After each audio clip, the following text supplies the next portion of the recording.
Oh, it's a cold one here this morning, guys. Right down, nested up against -20 this morning, but not a ton of snow around. It was pretty scarce this year, but man, we've had a couple weeks now way down in the minus teens and 20 and down in the 20s and down around 30. Just coming to catch that fire this morning before we come down later today to work. Ooh. But still, guys, it's been 2 months today. So I'm actually filming this on March 1st. But I still, been 2 full months in this building, still gives me that like pinch me feeling, that surreal feeling. You guys that have been around for the real long haul will remember some of the shabby working situations that we've been in. Man, some real crazy stuff from TV trays out in the garden to this kind of weather here, and being in a shop when I got my first sense of a workshop situation when I was renting an apartment. We were in a workshop working, but it was zero insulation in the building, and I had no form of heat. None at that time. There's no furnace in there, nothing like that. Now, some of you are probably wondering right now, what about that outdoor furnace? What's going on here? What's going on here is, this building, like I said, has been not vacant, but basically vacant for years. And so this is a fully plumbed slab, a heated slab with an outdoor wood boiler furnace. Now, if you're planning on not being in here all winter, you can't leave that slab, all those pipes full of water, pipes running underground outside full of water, the boiler tank on the furnace full of water. You have to drain all that. And so that's been all drained and blow dry, I think, for some time now. So we got the system, got the building here on January 1st. And of course, we're not going, it would not work to set everything up this winter. So I read through all your comments, guys, and I guess some of you are curious about the giveaway draw. At this exact moment this morning when I checked early this morning in bed, there's 218 comments. I did a random number generator for the 218 and pulled up number 29. At this moment, the name that's number 29 is Matt Krizak. Now, I thought that sounded familiar. I said, I'm almost sure I know that name. So I went into my Gmail and did a quick search, and Matt Krizak actually placed a knife order from me several years ago, back in 2020. So an early supporter. I had only been making knives full-time for a year or two then. So very cool. So Matt, if you're watching this video now, but I also have your Gmail as well, obviously, so I can contact you directly, you won that tradesman from yesterday. Now, as for the rest of you, there will be more giveaways coming up down the road in the upcoming months. But for right now, if you just have to have one of those tradesman patterns or a bake apple or anything like that, lots of really cool patterns available on my web store. You can check that out, Noseworthy.com. The blower's cut in. It sounds like she's whistling along. Oh yeah, look at that. Lots of heat there now.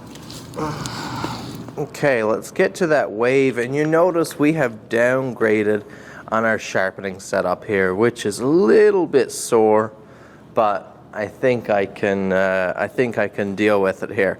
And the reason is because, again, flowing along with that theme with the furnace, we don't have running water here right now.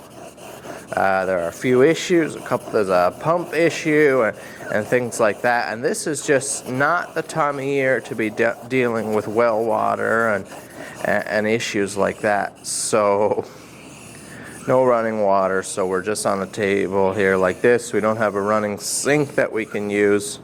this is what we have. So what I'm doing here is sharpening this Leatherman wave for a client, and it was pretty badly botched, the edge misprofiled. So I took it first to my belt grinder and just established a nice clean plane. Now I'll move on to this. This is a Shapton Kuramaku Blue Black. It's a 320 grit ceramic stone, and I am going to, I can find my towel here, I'm just going to remove all the scratches from my belt grinder. And when this knife is sharpened properly, this blade in here, you have a nice long straight edge, so you can spend most of your time on that straight edge. Every pass doesn't need to be a heel to toe pass. That's something I learned back a long time ago, and it really helped my sharpening process, because if you're not always going heel to toe and you just sit on that straight edge for a while, and same thing with knives like the Benchmade Osborne, for example, you can really just lock into a shape, a pattern with your hands, and just move some of your larger joints, and you're able to hold that angle very well. I'm just staying right on that plane, and I've almost got all those scratches removed from the belt grinder. So I'm really lightening pressure, and you see I've switched to single stroke cutting passes. Now this is not a real hard real hard steel. I think maybe 440 or probably something like that.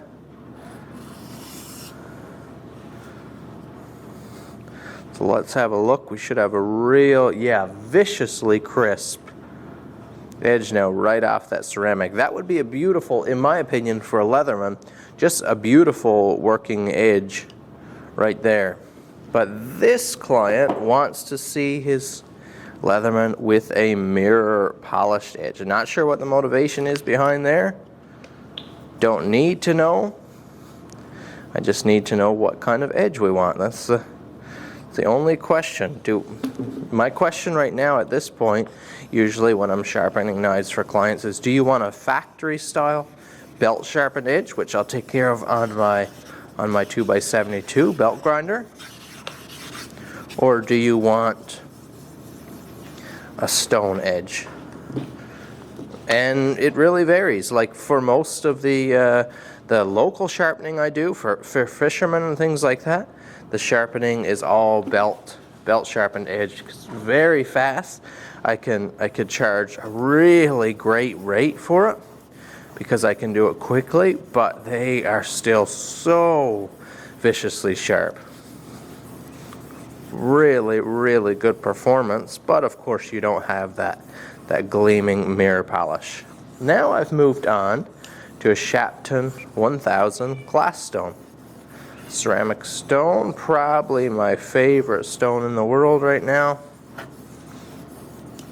Just superb experience, just a great stone.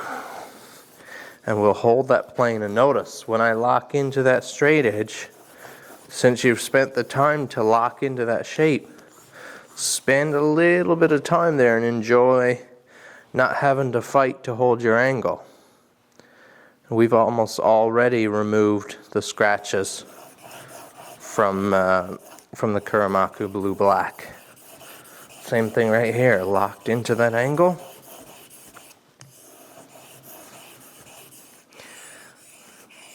Without the surplus of water and being over the sink, I can't keep my stones the same grade of cleanliness, which I know some guys sharpen with anyways. You take like Peter Nolan out of Nova Scotia, sharpens around in a kit, maybe carries his kit around, sharpens at a table, maybe has like a stone bath or something like that, but not running water or anything like that. But I've just become used to the luxury of that now. It's so nice that you can just keep your stones shining white if you keep a little water running there, and it keeps the particle all cleaned up. And that's okay, we'll enjoy this for a time. Now I'm switching because I've got the work done I want with the scratch pattern. Now I'm switching to those single cutting strokes. I'll just start lessening pressure. A couple of heel to toe passes there. I'm getting real light on the pressure now. The edge off of this stone is most certainly I'll say a good enough edge. Just a really, you can get incredible results off a real good 1000 grit stone. Now on to a Shapton 4000 glass stone. Again, another beautiful stone. And depending on the level of polish I want, this is usually my next step stone from the 1000.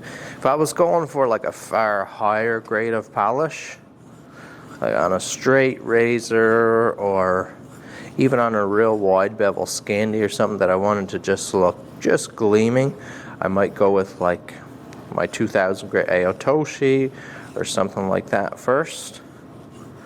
But first, for a small bevel like this and a tool like this Shapton 4000 here is just the right candidate because it's ceramic.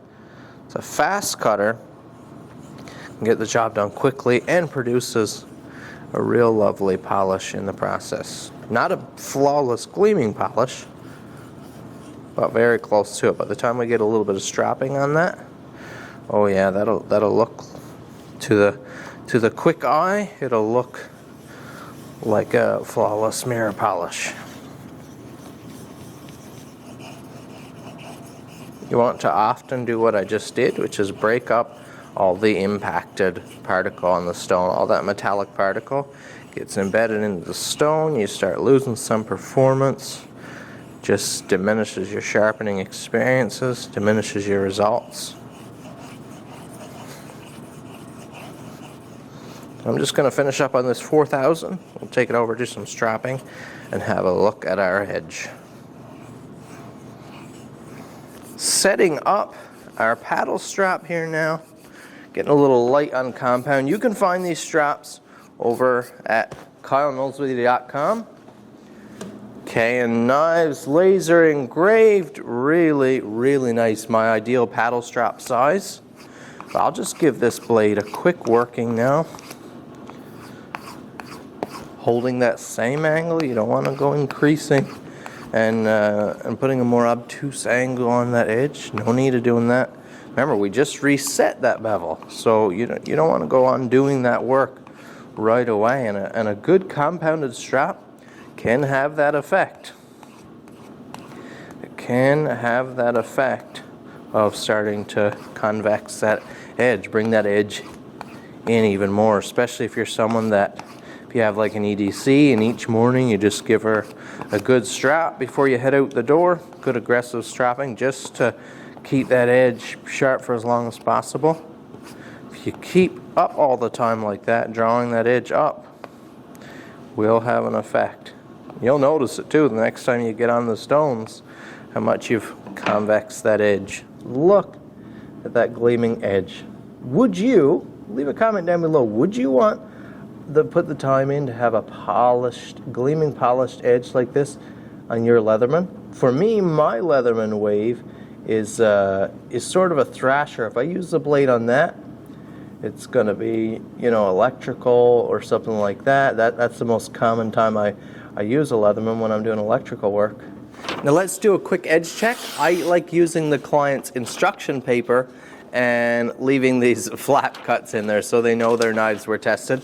I just want to make a quick point to you, and something you might not realize. Just because you have that beautifully polished edge does not mean it's sharp. You can go through all the steps and you're looking at that edge and looking at that edge. Wow, look at that polish I'm getting on there. This thing is going to be insanely sharp.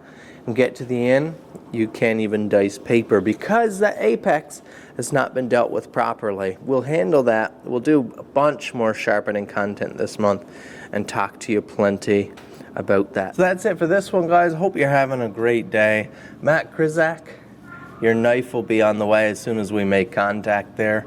Hope you enjoy the shop update so far, and I hope you get used to this little bit more frequent content. Next video coming up, It's going to be real sweet. We're going to dive back into a little bit of truck work. Thanks for watching. Hit that like button. Check out my web store if you would.